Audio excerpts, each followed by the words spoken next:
Sa number 2, temporary restraining order ang ginpapanaog sang korte batok sa tuyo sang SRA nga pag-import sang kalamay.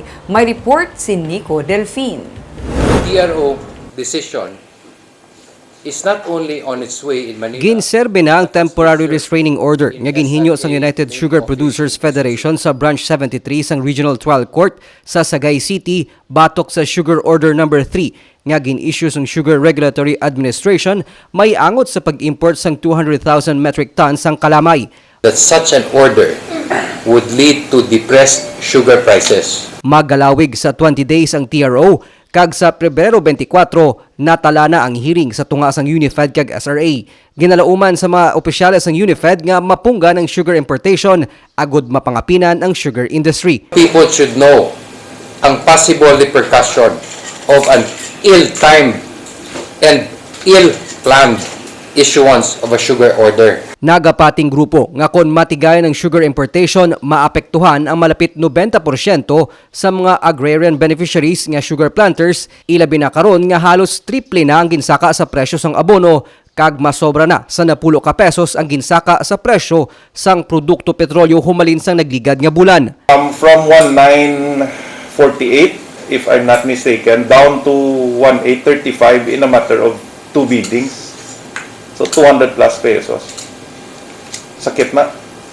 Especially gasaka, ang fuel, gasaka, ang abuno, ay mananilagin. Those issues wala man ma-address.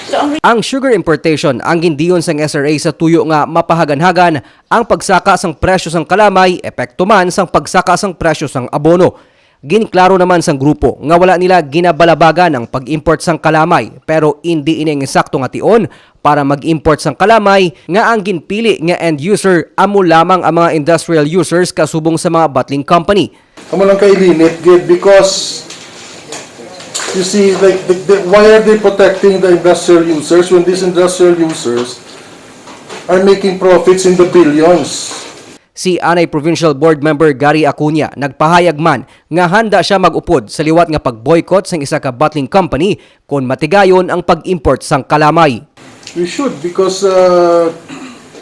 they're killing the sugar industry, the small farmers, the sugar producers at the expense of these multinationals. We hope for the best but we prepare for the worst. Ginhinyo naman sang grupo kay Presidente Rodrigo Duterte ang pagpahalin kay SRA Administrator Hermenegildo Serafica nga anay katapo man sang UniFed. Sa text message, ginpahayag ni Serafica nga magasunod sila sa mando sang korte samtang pending man ang kaso may angot sa issuance ng injunction batok sa gin-issue nga Sugar Order Number 3. Nagalaw mang UniFed nga sa pagpatuman sa expanded fertilizer subsidy, makatibawas ang sugar industry sa epekto sang pagsaka sa presyo sang farm inputs. Nico Delfin para sa DigiCast Negros.